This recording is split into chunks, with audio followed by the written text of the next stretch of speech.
Dan di saat Nabi Muhammad mulai dicabut nyawa beliau oleh malaikat Israel, Nabi Muhammad mengatakan, mahadha, apa ini wahai Israel? Malaikat Israel kemudian menjawab, ya Rasulullah, itu adalah sakaratul maut.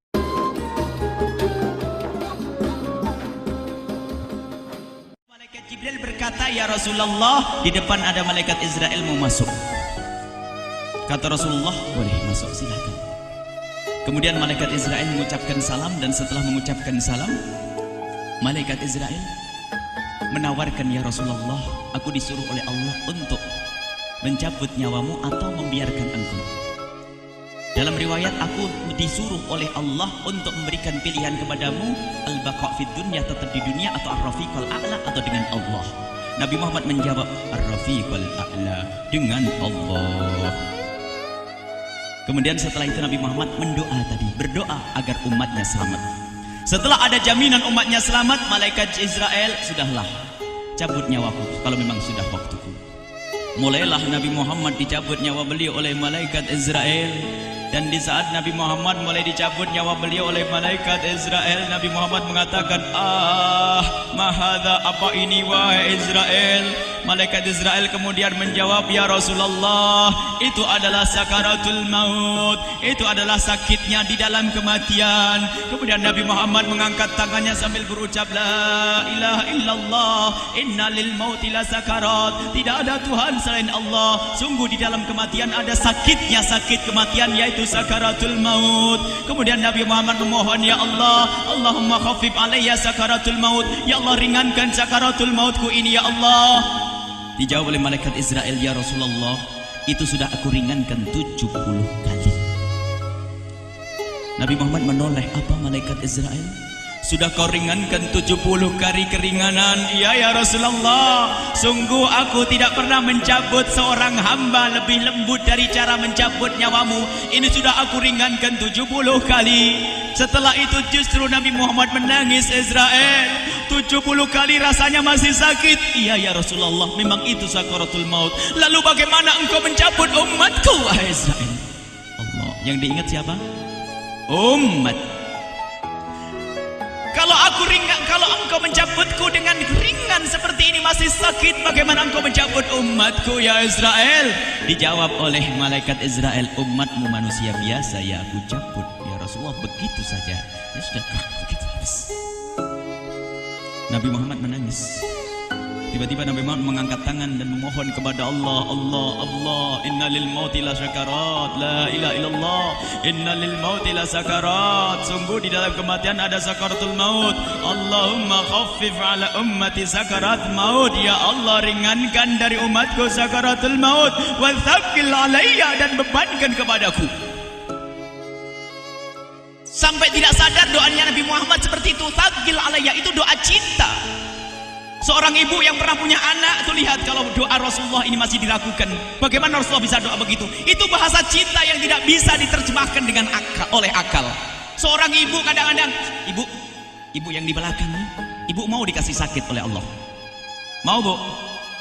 Ibu jauh sekali. Ibu mau dikasih sakit? Jawabnya tidak mau. Tapi suatu ketika seorang ibu melihat anaknya sakit, ngomong, sudahlah nak, jangan kamu yang sakit, biar ibu yang sakit. Ada atau tidak? Kenapa ngomong begitu?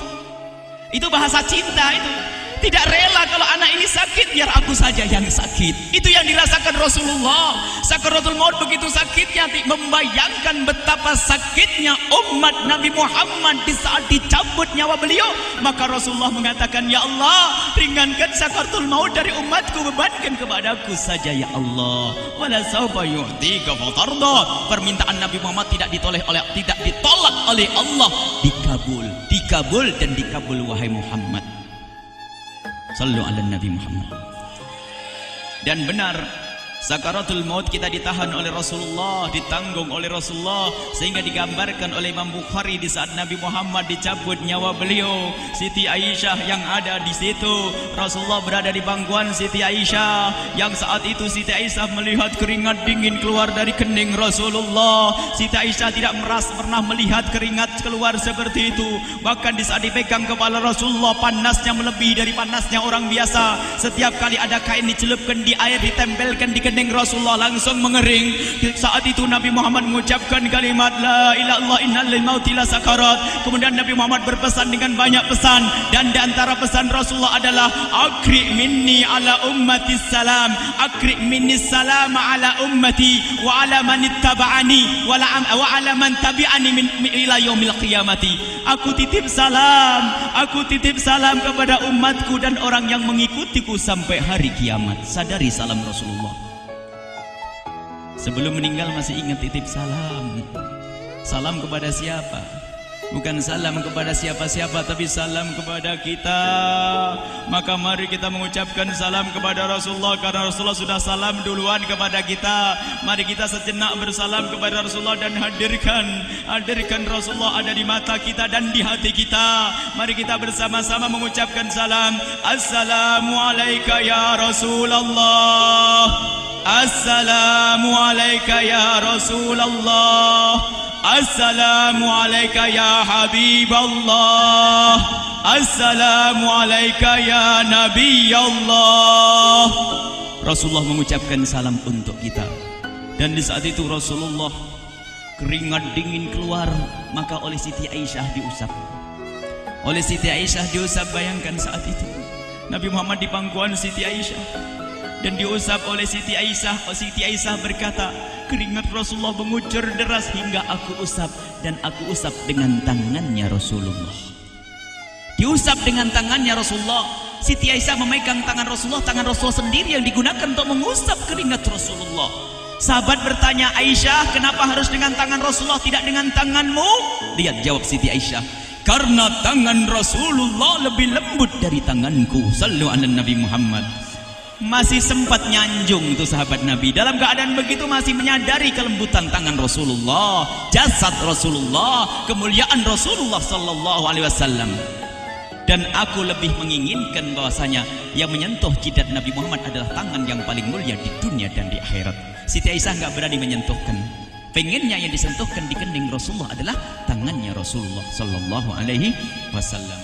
Kemudian setelah itu Nabi Muhammad merasakan sakit yang sangat untuk kita.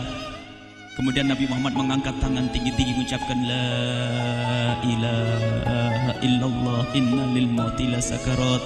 Tiba-tiba tangan itu semakin turun dan ditangkap oleh Siti Aisyah. Dan di saat tangan itu jatuh di tangan Siti Aisyah, kemudian tiba-tiba paha Siti Aisyah merasakan berat kepala suci Rasulullah. Dan saat itu Siti Aisyah sadar bahwasanya Rasulullah sudah kembali kepada Allah Subhanahu wa taala. Sallu ala Nabi Muhammad. Siti Aisyah bingung di saat melihat seperti itu. Ditaruh pelan-pelan wajah Rasulullah, sambil menangis lalu berkata, Rasulullah sudah meninggal. Para sahabat Nabi pada bingung. Sayyidina Ali tiba-tiba terduduk, nggak bisa berdiri. Sayyidina Utsman nggak bisa ngomong. Ada orang Sayyidina Zaid berkata, aku baru melihat Rasulullah. Setelah ini aku tidak mau melihat lagi selain Rasulullah. Ya Allah, butakan mataku. Aku tidak ingin aku kotori mataku dengan selain Rasulullah. Dan dibutakan oleh Allah. Bermacam-macam kejadian saat itu. Madinah heboh luar biasa dengan meninggalnya Rasulullah sallallahu alaihi wasallam. Dan sungguh meninggalnya Nabi Muhammad adalah menghidupkan hati yang mati kalau orang faham.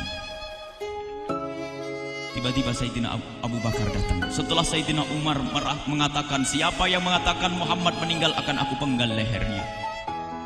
Jangan seperti orang-orang Nabi Muhammad sekarang lagi pergi seperti waktu Musa pergi kepada Tuhannya, kepada Allah, nanti akan kembali kepada kita. Muhammad belum meninggal. Ini adalah karena kecintaan Sayyidina Umar bin Khattab, tidak ingin Nabi Muhammad pergi. Tiba-tiba datang Sayyidina Abu Bakar As-Siddiq lalu masuk ke kamarnya Rasulullah, lalu masuk kepada Rasulullah, kemudian mengecup kening Rasulullah. Dan Sayyidina Abu Bakar berkata, ya Rasulullah, tibta hayyan wa mayyita. Ya Rasulullah, engkau tetap harum dalam keadaan hidup dan harum setelah meninggal dunia. Sallu ala Nabi Muhammad. Hingga sampai setelah hari besoknya meninggal Rasulullah, Senin sore, Selasa malam, Rabu dikubur Rasulullah sallallahu alaihi wasallam.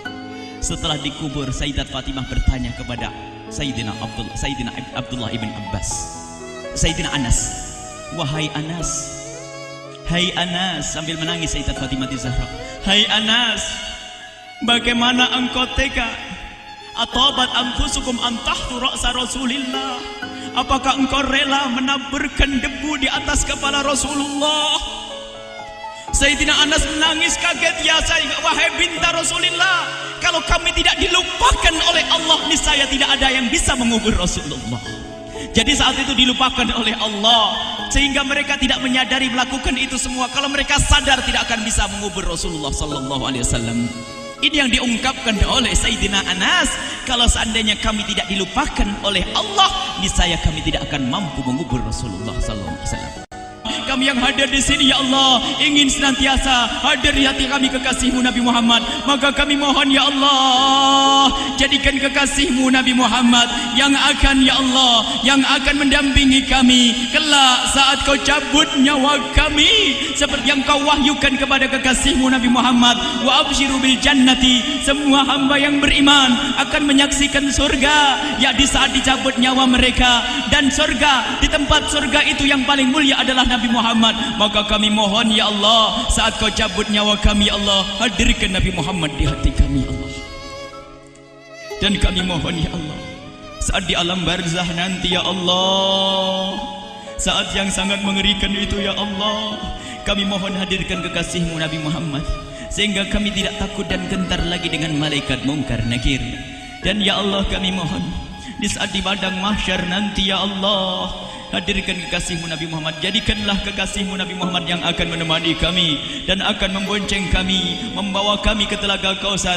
Lalu kami diberi air minum dari air telaga Kausar hingga kami tidak akan haus selama-lamanya. Ya Allah, jadikan kekasih-Mu Nabi Muhammad yang akan menemani kami di saat kami menyeberang Siratal Mustaqim hingga kami tidak akan terjerumus ke neraka jahanam.